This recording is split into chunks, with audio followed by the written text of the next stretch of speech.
bizim namazımız tesbihatıyla, duasıyla beraber başlangıcından tabi çeyreği. Ama 74 saat orada dünya için kullanılıyor. Diğer değil mi? Yoksa gelmiş geçmiş aynı şekildeyse o zaman demek ki dediğiyle inşallah çıkar. Göz şahitlik edecek, kulak şahitlik edecek, delilik şahitlik edecek. Bu beni taşıyan bu beden, bu insan şunu yaptı, bunu yaptı. Bazen lehimizde, bazen aleyhimizde şahitlik edecek. Onun için biz Ramazan orucunu sadece midemizde değil. Bu cami malum burada TOKİ deprem konutları yapılınca hani insanlar ibadetlerini yapması için Karayolları tarafından yapılmış bir camidir. Yalnız bunu yaparken herhalde bu prefabrik olarak tam tadilat olarak su sızmaları tam tadilat yapılmamış. Yapılmadığından dolayı ibadet için gelen vatandaşlar ıslah mecbur hallerin üstünde namaz kılmaya çalışıyor. Bu sıkıntıları hani dile getirmek istedik. Malum TOKİ şu an 50 bin 60 bin insan yakın yaşamaya başlamış. Ve bu insanlar ibadetini iyi yapamıyor ve diğer camiler de tam yetişmemiş. Ramazan ayı da geliyor malum. Yetkililerin bunu görmesi lazım. Çünkü camide insanlar ibadetini tam yapamıyor. Islak zeminde yani ibadetlerini yapmaya çalışıyorlar. Bir cami kaldırmıyor. Her tarafta şeydir yani inşaat alanıdır. Yapılmış hazır ama yok.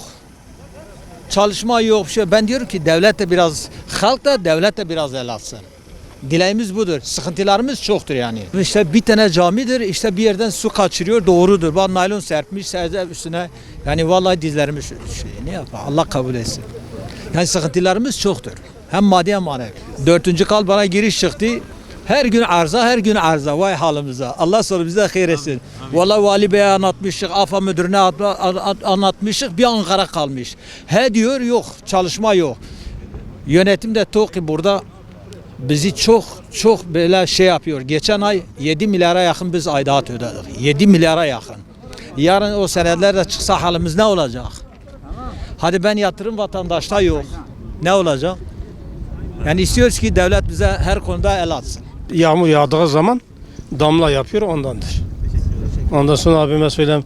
Bizim 4. yatabın orada 5 ile 4-3 arasında cami var da faaliyete girmemiş. Oruç da geliyor, terbih de geliyor. Ve inşallah olacak.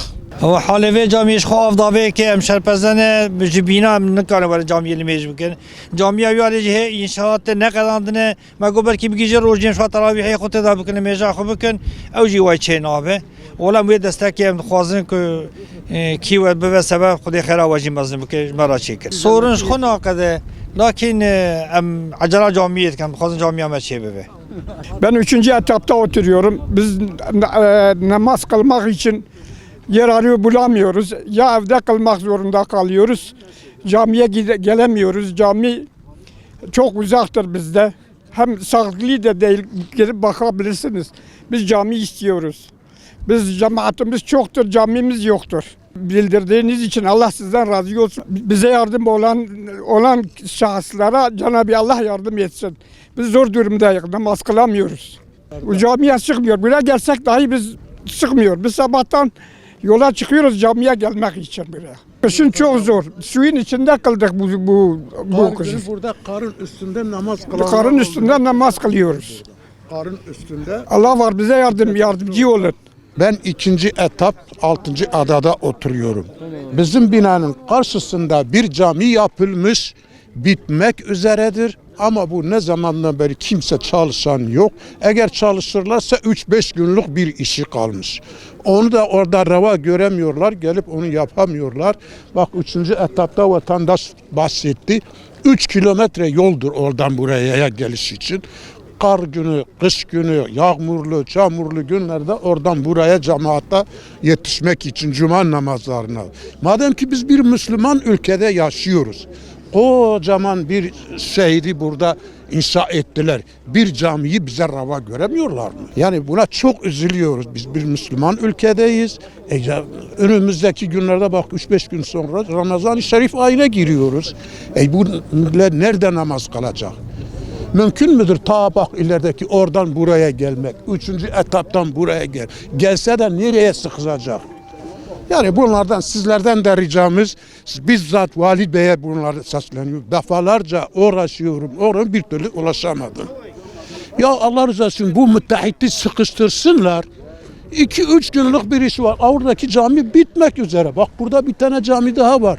Hele o belki buraya da yetişemez yani bu Ramazan ayına. Ama bu 2 tane, 3 tane cami yetişebiliyor. Eğer müteahhitleri yani yapan firmayı sıkıştırsalar 2-3 gün içerisinde bu 2 tane cami kesinlikle faal oluyor. Yani namaza kılma vaziyetine gelebiliyor. Demiyoruz ki illa komple bitsin. Bize cami yeri, caminin içini faal etsinler. Halilerimiz de oraya getirmişler. Toplar top halinde bırakmışlar ama saran yok. Kalan iş bir alttaki sade laminatlar düşenecek. Elektriklerin duyuları, anahtarları takılacak bu kadar. O zaman bunlar iki işi yaparlarsa cami tamamen ibadete açılmış olur. Ama etraftaki çevre düzenlemesi sonradan da olur. Durum bundan ibaret. Mümkünse Vali Bey bunu duyursa büyük ricamız odur. Madem ki bu şehrin valisiyse bunu da bize valilik yapsın artık. İsmimi aldılar, oturduğum yeri söyledim kendisine, hala dönüyorlar. Müftüleri arıyorum, müftülük diyor henüz bize teslim oluyor. Ya diyorum kardeşim madem ki bu işin erbabları sizlersiniz. Müftü ise diniyetten sorumlu sizlersiniz. Biz bir tek vatandaş olarak bu işi halledemeyiz. Siz bir kurumsunuz. Gidin müteahhiti bulun, sıkıştırın bize ibadete açsın yani bu ne var? Ondan da bir türlü cevap yok. Ben burada bir yıldan fazla burada ikamet etmekteyim, kiracıyım. Buraya geldikten beri tek bir cami var, mescit var.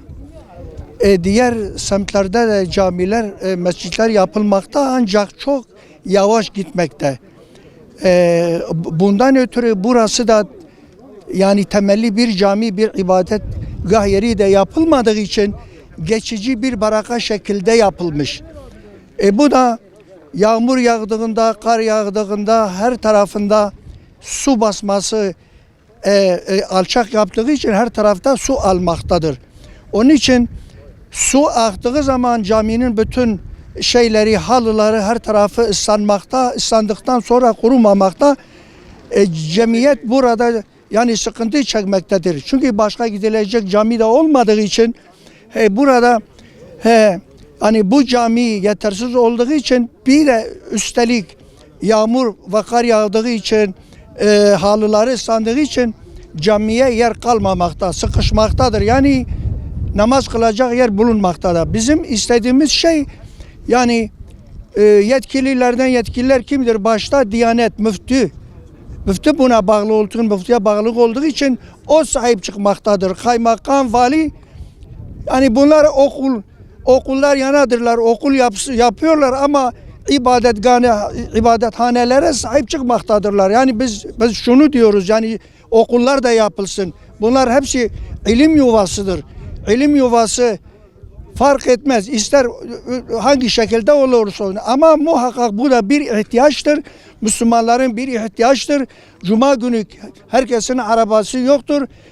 15-20 kilometre şehirden uzaktır. Millet Cuma'ya gidebilecek halde değildir. Bunun için hem buranın su akan yerleri yapılsın hem de yapmakta olan camiler el atılsın, bitirilmeye çalışsın. Yoksa bu iş kimse etmiyor. Çoğu insanlar evleri uzak olduğu için zaten bu camiye gelmemektedirler. Şimdi bu vali geliyor, sorunları diliyor, giriyor öbür tarafa atıyor, sahip çıkmıyor. Müftü geliyor bir taraftan telefon geliyor, buradan kaçıyor. Şimdi buranın sahibi kimdir? Buranın yerleşkileridir. Biz de buraya sahip çıkmazsak, bu sözümüzü dile getirmeksen ağlamayan çocuğa mama vermezler. Misali var ya, onun için bizim amacımız buranın sakinlerin amacı üzüm yemektir. Bağcı dövmek değildir. Bir an önce buraya el atılsın, yapmakta olan camiler hızlandırılsın, bitirilsin. Ramazan geldi. Çevre uzaktır, dağınıktır. Herkes bu camiye gelemez olduğundan o camiler de bitirilsin.